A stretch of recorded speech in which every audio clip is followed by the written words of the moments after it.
খুবই দুঃখজনক। বাণিজ্য মেলা হয়ে গেছে বৃক্ষ মেলা। মূল ফটকের ব্যানারে বড় করে লেখা বৃক্ষ মেলা 2024 আয়োজনে বন বিভাগ, অথচ মেলায় বসা 39টি দোকানের মধ্যে গাছের চারা বিক্রির দোকান মাত্র একটি।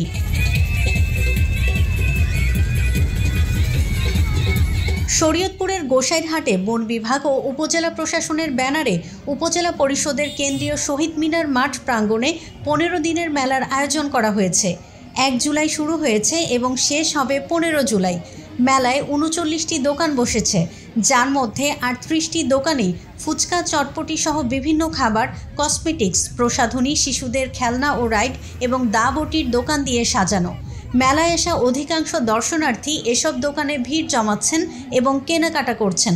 প্রত্যেকটি মেলারই তো একটি নির্দিষ্ট বৈশিষ্ট্যতা আছে, যেরকম এমনি মেলা হলে এমনি মেলা হবে, আর বৃক্ষ মেলা হলে বৃক্ষ। এখানে মূল বিষয় তো বৃক্ষ, কিন্তু আমাদের এখানে তো মেইনলি বৃক্ষ স্টলগুলো নাই, একটাই, আর যা আছে তুলনামূলক কম গাছ এবং প্রাইস অনেক বেশি। বৃক্ষ মেলায় আমি জানতে পারলাম যে উপজেলা প্রশাসনের মাধ্যমে বৃক্ষ মেলা হচ্ছে, তাই দেখতে আসছি। আইসা দেখলাম যে এখানে বৃক্ষ মেলা না, বাণিজ্য মেলা হচ্ছে। এটা আসলে খুবই দুঃখজনক। বাণিজ্য মেলা হয়ে গেছে বৃক্ষ মেলা। এখানে একটাই বৃক্ষ মেলার দোকান আছে, কিন্তু বাইরে সচরাচর যে গাছগুলো আছে ওগুলোই আছে। বাইরে কিছু দোকান আছে যেটা বৃক্ষ মেলা, সেখানে গাছ থাকার কথা, এখানে গাছই নেই বেশিরভাগ। ওরকম সন্তোষজনক মেলা হয়নি। এখানে আসলে খাওয়া দাওয়ার জন্য আসা, সময় পাস করার জন্য, কিছু সময় এখানে ঘুরে যাওয়া, এটুকুর জন্য। বৃক্ষ মেলা হয়নি। বৃক্ষ মেলা আসছে গাছের জন্য, গাছের দোকান একটাই, আর কোনো গাছের দোকান নেই। মেলার এক কোণে পড়ে রয়েছে মান্নান নার্সারি নামে গাছের চারা বিক্রির একটি মাত্র দোকান। দোকানটিতে তেমন কোনো ভিড় নেই, তবে বন বিভাগ বলছে এ বিষয়ে কিছুই জানে না তারা। তাদের নাম ব্যবহার করে মেলা করায় প্রয়োজনীয় ব্যবস্থা নেওয়ার কথাও জানান সংশ্লিষ্টরা। শরীয়তপুর নার্সারি মালিক সমিতি গোসাইরহাট উপজেলায় গোসাইরহাট উপজেলা প্রশাসনের সহযোগিতায় একটি বৃক্ষ মেলার আয়োজন করেছে বলে জানতে পেরেছি।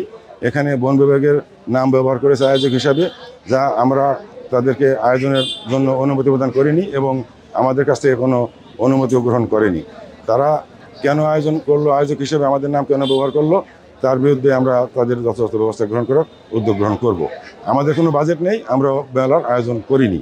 আর উপজেলা প্রশাসন বলছে বন বিভাগের সার্বিক সহযোগিতায় করা হয়েছে মেলা। আমরা করি নাই, এখানে ভুল, এটা আপনি তো জানেনই। আর এটা ইতিমধ্যে তাদের যেহেতু কিছু অনিয়ম পরিলক্ষিত হয়েছে, এজন্য তাদের নিষেধ করা হয়েছে, তা কালকে থেকে বন্ধ হয়ে যাবে। হ্যাঁ, বন বিভাগের বিষয় তো বন বিভাগ জানে, কারণ বন বিভাগের সার্বিক সহযোগিতা নিয়েই তারা করেছে। আমরা শুধুমাত্র তাদের উপজেলা পরিষদের মিটিং এর সিদ্ধান্ত নিয়ে আমাদের প্রেমিসেস তাদের ব্যবহার করতে দিয়েছি। শরীয়তপুর থেকে সাইফুল ইসলাম আকাশের তথ্য ও ভিডিও নিয়ে রিপোর্ট risingBD.com।